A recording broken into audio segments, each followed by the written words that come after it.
নমস্কার বন্ধুরা, decay news YouTube চ্যানেলে সকলকে জানাই স্বাগতম। আজকে আমরা দেখব 2026 সালে পশ্চিমবঙ্গের 294টি বিধানসভা আসনের বিজেপি দলের প্রার্থীর 26 সালে বিজেপি দলের কারা কারা প্রার্থী হতে পারে, অর্থাৎ সম্ভাব্য যে নামগুলি উঠে আসছে, অর্থাৎ কারা কারা বাদ পড়তে চলেছে, অর্থাৎ 2026 সালে নতুনভাবে কারা কারা টিকিট পেতে চলেছে, অর্থাৎ যে সমস্যায় নতুন হয়ে থাকলে চ্যানেলটি সাবস্ক্রাইব করুন সবার আগে আপডেট পাওয়ার জন্য। তো চলুন জেনে প্রথমেই আমরা শুরু করব দিনহাটা বিধানসভা কেন্দ্র।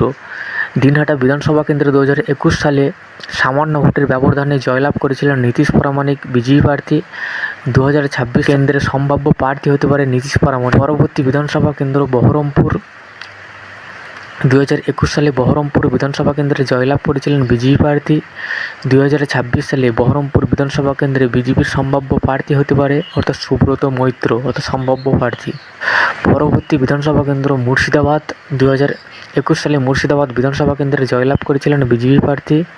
2026 সালে মুর্শিদাবাদ কেন্দ্রে বিজেপির হয়ে প্রতিদ্বন্দ্বিতা করতে পারে গৌরীশঙ্কর ঘোষ, অর্থাৎ সম্ভাব্য। পরবর্তী বিধানসভা কেন্দ্র মানিকতলা। 2021 সালে মানিকতলা বিধানসভা আসনে জয়লাভ করেছিলেন তৃণমূল কংগ্রেস। 2026 সালে মানিকতলা বিধানসভা কেন্দ্রে প্রার্থী হতে পারে অর্থাৎ সম্ভাব্য প্রার্থী কল্যাণ চৌবে। পরবর্তী বিধানসভা কেন্দ্র মেদিনীপুর। 2021 সালে মেদিনীপুর বিধানসভা আসনে জয়লাভ করেছিলেন তৃণমূল কংগ্রেস। 2026-এ বিজেপির পক্ষ থেকে প্রার্থী হতে পারে অগ্নিমিত্রা পাল। পরবর্তী বিধানসভা কেন্দ্র খড়গপুর। 2021 সালে জয়লাভ করেছিলেন তৃণমূল কংগ্রেস প্রার্থী। 2026 সালে বিজেপির হয়ে প্রতিদ্বন্দ্বিতা করতে পারে দিলীপ ঘোষ। পরবর্তী বিধানসভা কেন্দ্র কাঁথি দক্ষিণ। কাঁথি দক্ষিণ আসন থেকে 2021 সালে জয়লাভ করেছিলেন বিজেপি প্রার্থী। 2026 সালে কাঁথি দক্ষিণ কেন্দ্রে বিজেপির হয়ে প্রতিদ্বন্দ্বিতা করতে পারে দীপেন্দু অধিকারী। পরবর্তী বিধানসভা কেন্দ্র খেজুরি। 2021 সালে খেজুরি বিধানসভা আসনে জয়লাভ করেছিলেন বিজেপি প্রার্থী। 2026-এ বিজেপির হয়ে প্রতিদ্বন্দ্বিতা করতে পারে শুভেন্দু অধিকারী। পরবর্তী বিধানসভা কেন্দ্র পান্ডুয়া। 2021 সালে পান্ডুয়া বিধানসভা কেন্দ্রে জয়লাভ করেছিলেন তৃণমূল কংগ্রেস প্রার্থী। 2026 সালে বিজেপির হয়ে প্রতিদ্বন্দ্বিতা করতে পারে পার্থ শর্মা, অর্থাৎ সম্ভাব্য প্রার্থী। পরবর্তী বিধানসভা কেন্দ্র চুঁচুড়া। চুঁচুড়া আসন থেকে 2021 সালে জয়লাভ করেছিলেন তৃণমূল কংগ্রেস প্রার্থী। 2026 সালে বিজেপির হয়ে প্রতিদ্বন্দ্বিতা সায়ন্তন বসু, অর্থাৎ সম্ভাব্য প্রার্থী। পরবর্তী বিধানসভা কেন্দ্র সিঙ্গুর। 2021 সালে সিঙ্গুর আসন থেকে জয়লাভ করেছিলেন তৃণমূল কংগ্রেস প্রার্থী। 2026 সালে সিঙ্গুর বিধানসভা কেন্দ্রে বিজেপির হয়ে প্রতিদ্বন্দ্বিতা করতে পারে লকেট চট্টোপাধ্যায়। পরবর্তী বিধানসভা কেন্দ্র নাটাবাড়ি। 2021 সালে নাটাবাড়ি বিধানসভা কেন্দ্রে জয়লাভ করেছিলেন মিহির গোস্বামী। 2026 সালে বিজেপির হয়ে প্রতিদ্বন্দ্বিতা করতে পারে মিহির গোস্বামী, অর্থাৎ সম্ভাব্য প্রার্থী। পরবর্তী বিধানসভা কেন্দ্র চকদহ।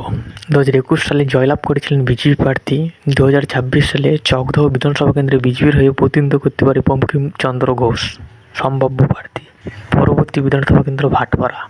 2021 সালে ভাটপাড়া বিধানসভা কেন্দ্রে জয়লাভ করেছিলেন বিজেপি প্রার্থী।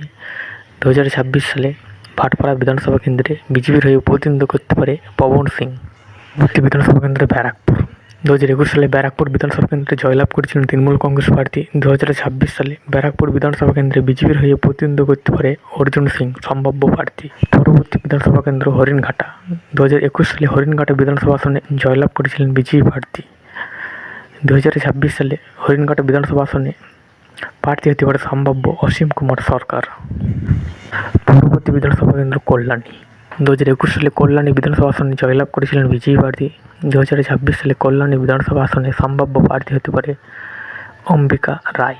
পরবর্তী বিধানসভা কেন্দ্র দুবরাজপুর। 2021 সালে দুবরাজপুর বিধানসভা কেন্দ্রে জয়লাভ করেছিলেন বিজেপি প্রার্থী। 2026 সালে দুবরাজপুর বিধানসভা আসনে বিজেপির হয়ে প্রতিদ্বন্দ্বিতা করতে পারে অনুপম কুমার সাহা, সম্ভাব্য প্রার্থী। পরবর্তী বিধানসভা কেন্দ্র সোনামুখী। 2021 সালে সোনামুখী বিধানসভা কেন্দ্রে জয়লাভ করেছিলেন বিজেপি প্রার্থী। 2026 সালে বিজেপির হয়ে সম্ভাব্য প্রার্থী হতে পারে দিবাকর ঘরামি, সম্ভাব্য প্রার্থী। পরবর্তী বিধানসভা কেন্দ্র বাঁকুড়া। বাঁকুড়া আসন থেকে 2021 সালে জয়লাভ করেছিলেন বিজেপি প্রার্থী। 2026 সালে বাঁকুড়া বিধানসভা কেন্দ্রে বিজেপির হয়ে প্রতিদ্বন্দ্বিতা করতে পারে নীলাদ্রি শেখর ডানা, অর্থাৎ সম্ভাব্য প্রার্থী। তো আপনারা কোন জেলা থেকে দেখছেন অবশ্যই ভিডিওর কমেন্টে জানিয়ে দেবেন এবং পরবর্তী ভিডিও চ্যানেলটি সাবস্ক্রাইব করে রাখবেন।